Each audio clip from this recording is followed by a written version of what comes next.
Hi everyone and welcome to inderesTV. Sending here from Helsinki today with Otto Pukk on the line, CEO of Incap. Hi and welcome. Thank you very much. You're actually in the States right now, and it's morning for you, afternoon for me. Yeah, exactly. I'm here in Pennsylvania, in Pittsburgh, and I'm visiting our facility here, and it's morning now. The webinar we had that was very early morning. Now I have even managed to have some breakfast, so I'm soon starting to get a little bit more alive in that sense. Alive and kicking, and I think it was just 40 minutes ago you had the webinar or something, so you look really fresh there in the morning. But let's start there. Q3 for Incap. How would you summarize, and what are the feelings right now? No, I think Q3 we very much went as we anticipated. We continued the growth quarter on quarter and also year on year. In that sense, we had an excellent quarter. So I'm very happy with the result, and especially if you look at that on the market and the different struggles how many of our peers are in currently. Then I think this Incap's result is just excellent, and our team really pulled off a great quarter. Yeah, so what are the drivers behind this growth? As you said, if we compare to peers, then the situation is different. What are the drivers behind your growth? I think that if you look at last year, when we had the destocking exercise in full swing with our biggest customer, and so I think many of the peers are currently experiencing the same thing, that we had the component crisis and so on the market that resulted in that many companies were overstocking, and in our case it was our biggest customer, and now you see others do it. So I think we have a more normal in that sense business currently this year compared to last year, and have been bouncing back to more normal volumes. So it's more like business as usual for you, or are you doing stuff better than the peers? We are always doing stuff better, but yeah. But no, it's a little bit more business as usual. We are back. We have never left our ambition to grow the company and to develop the company. And even if we had to take a few steps back last year, then this is something we want to do and strongly believe in, that our concept that we're doing with the decentralized model is scalable, and that we can be bigger and continue to grow both organically and inorganically. So that has always been in the backlight, even if last year with the destocking exercise took us, I would say it's like in the old song that 2 steps forward and 1 step back in that sense. Yeah. So let's talk India. You have 3 factories there, and you're ramping up stuff, because last time we talked you have been ramping down, and you're quite fast in those exercises always, but now it seems like you're ramping up full speed. Could you tell us a bit more there, what's happening in India? Yeah, we even have 3 factories nowadays in India, so no, but it's part of our business model, of course, that we are able to do this kind of quick ramp ups and ramp downs, and we have a flexible setup for that, and that was shown when we had to decrease the labor force very rapidly the last year, but also now that when the demand is in that sense returning, and we see bigger volumes, then we managed to ramp up the production as well. So we have been working on that, and the output from India has increased, and so that said, as I said in the webinar as well, that one should understand that prior to the drop, then we were building up the inventory, so there was no actual demand from our customer on that resulted in too much inventory. So now when we bounce back, of course it will be to somewhat lower figures than those we had just before the fall, but still I think over time we will see those figures as well develop positively. So it's kind of, we're talking more, you're bouncing back to a pre-pandemic level. the pre-pandemic or wherever you want to do it, but we're bouncing back to somewhat less than just before the drop, but still, I think we continue to develop and continue to grow, and I wouldn't be surprised in some time that we are back in similar figures. I don't know, a year or so from now. Yeah. So you have met a lot of customers in recent exhibitions and meetings. What are the customers asking you to serve? What are their demands at the moment, and what would they like from you at the moment? I think with the US acquisition, as I mentioned in the webinar as well, that many of our customers suddenly sees us as global. So adding on the US facility and with that comes a lot of different requests or different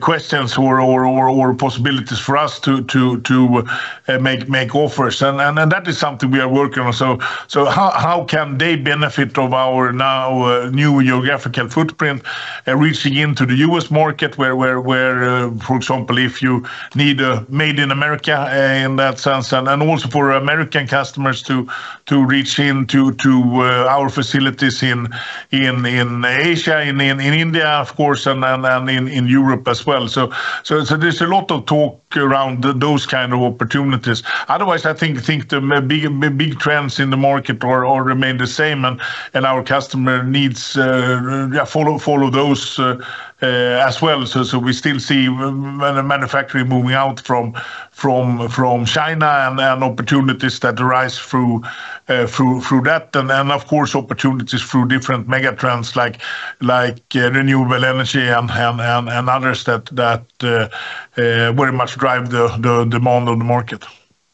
So if I interpret you correctly here, it's like the same macro drivers are there in the whole market, and you kind of are ahead of your peers regarding, revenue and normalization of the situation. Kind of when I think about Note and Kitron, who they gave their profit warning here in September, and you now have the possibility to be even more global than before. But if we are ahead or not, I don't know. I may say reading the reports and very similar wordings that we used, last year to describe the decline of our biggest, not decline, but the overstocking of our biggest customer, and for us then decline in orders. Then very similar are mentioned now on the market from some of the peers that they have customers with too much inventory and reduced demand and a little bit cooler. But I guess the market goes up and down, and the customers are different, and I think in the end of the day, it's this is what EMS companies do. That we are that buffer there for our customers. So when they have a fluctuation in the demand, it's our job to take the hit and make it happen. And I think our peers are doing an excellent job, and we are doing an excellent job, and in this, and it's rather that the investors and those that are interested in us is something for them perhaps to understand and to learn that how the business works, because this is very much normal that what we say, and then if we are now a little bit in front and we were behind before, I think we will see that back and forward struggle always, and in that sense it's something we all are familiar with in the industry. Yeah, but that's good that you mentioned the investors, because if you look at inventory levels as an investor, when you read the reports, how should you interpret the inventory levels when we read the income statement right now? Yeah, no, that of course is a good question now because there's a lot of classically I would say that the inventory level would reflect all what you're gonna do in the future. Now, of course, during the component crisis and so then many companies have carried more inventory than they normally done, and now with the components getting more and more or available again, then of course the inventory levels are dropping. So you have a natural drop in inventory. So it's perhaps a little bit harder for investors and others to now interpret what does it mean. Is it a decline in demand, or is it a decline in the inventory levels? And from our point of view, it's of course the latter. So it's the inventories that are going down. But otherwise, when you have a more normalization then I think the inventory is a good view of what is coming in the coming months in that sense. Yeah. So from your perspective right now, it's a good indicator. Yeah, no, inventory levels are going down, and the components are more available, and I think that of course frees up cash for us, and I think that is positive. Yeah. So we have talked about a lot about the visibility in the market back and forth as well during these months. So how far in the future do you see now, and how far does your customers see? Because I mean, if the situation is normalizing on the market, then what would how far do you see now? When I started in the industry, and then I think the rule of thumb as an EMS company, you saw some 2-3 months ahead, and then it started to get blurry.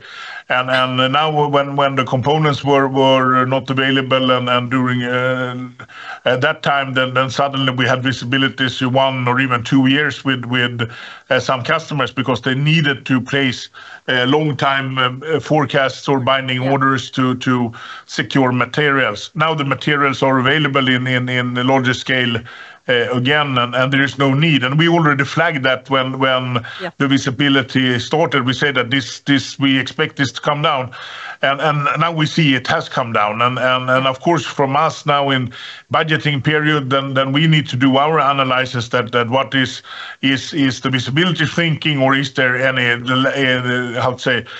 demand that is going down at some customer, and so as well. And of course it's hard work from our sales teams and our teams that interact with the customers to get the picture in order. But overall I'm quite positive, and I believe that it's rather the visibility that is going down, and then those trends that our customers are in, then you have growing demand as well, at least long term, and then it's more up to what short term, what is different geopolitical situations in the world can cause disturbances, but long term I think we are in a good spot, and we'll continue to grow the company and together with our customers. Yeah. So if you talk about 2024, looking a bit forward, this year 24, I mean you're back to growth, sequential like quarter-on-quarter growth path at the moment. But with this statement today as well, how do you see the end of the year? Will this quarter-on-quarter growth slow down somewhat to the end of the year, if you're talking just 2024 now, or what's your visibility? 2024, we gave the interval today, and so within that, we will hit both the EBIT and the revenue in that sense. And what will happen later, of course, we didn't give steering for, and that is something we are working with the teams current and with the budgeting, and I can't comment on the outlook of next year, but that we will of course do in the next release. But yeah, for this year we are quite sure that our outlook that we gave here and now, also we double down as we do with the Q3 release. We gave the interval in numbers as well, and then yeah, we will hit within those numbers, and that we're quite certain of. Yeah. So 2025. This is my second last question. 2025. What are your biggest concerns 2025? Because I'm talking to the peers as well, and I know that people are it's kind of cloudy, but they see the light in the end of the tunnel, and you have been in the business for a very long time. But what are your biggest concerns? There is always light. In the Swedish, there is this expression that after the rain, the sunshine comes out, in that sense. And that, I think, is always, and there is always some crisis, and there is always something for us in all business to deal with and work with. So I'm very positive when it looks to the long-term outlook for electronics. We keep on putting electronics in more and more things, and development in the different mega trends. And I must mention different sustainable energy sources, and so I think there will be a long-term positive outlook for electronics. But of course, short term, there's always question marks, and we mentioned in the report now for 2024 that I'm sitting here in US currently, and the election is basically it's next week. They are making the people have already started voting, and whatever the outcome of that election is, will have both positive and negative effects on the market. Let's see what happens. The situation in Ukraine and in Europe is still going on now, with North Korea as well getting involved in the conflict, and so things are happening in the world, and that will have, of course, affect our business and everybody's business in it. So I think that is, but I think it's also important to remember that this kind of crisis is part of the normality. There's always happening something, and one shouldn't panic because that the world is changing. That's something normal that happens, and sometimes it's changing for the good, and other times for the bad. But in the end of the day, I think we are all trying to make this life on Earth better. So I'm positive in the end.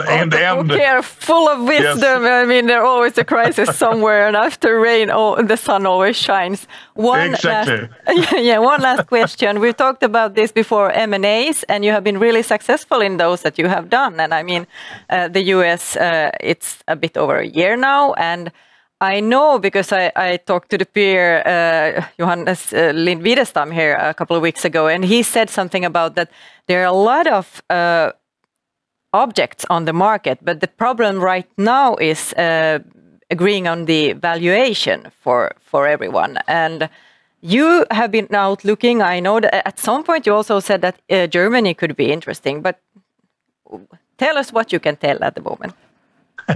No, we have an active pipeline, and we are continuing to look. And I think it's very good conclusion. There's a lot of objects and out there, and there's a lot of interest. But the key comes down to agreeing on the evaluation, and that is always the tricky part with M&As. That of course, from an Incap point of view or purchasers point of view, you want to make a good deal for your stakeholders, and from the other part, they want to do a good deal from theirs, and of course, agreeing the evaluation is tricky, and especially if it's privately owned companies where people have perhaps built up the business from scratch, and it's their baby, and they have some kind of view on what is worth for them, but in our financial models, perhaps it shows something else. So that will always be the tricky part.